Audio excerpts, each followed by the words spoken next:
Халықтың атынан өкіметке, президентке, елбасыға барлығына рахметімізді айтамыз. Сауран ауданының дамуына біз халық болып, келешекте үлесімізді өзіміз қосып, Құдай қаласа мықты аудан болуымыз қажет. Елбасы тұңғыш президентіміз Нұрсұлтан Әбішұлына алғысымыз шексіз.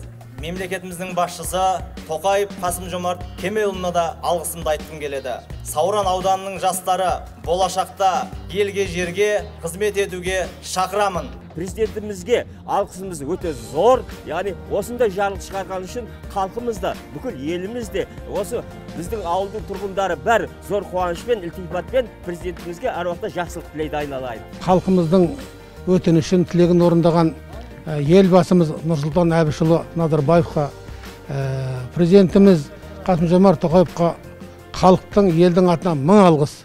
Денсаулықтары мықты болсын, Алла абырой берсін.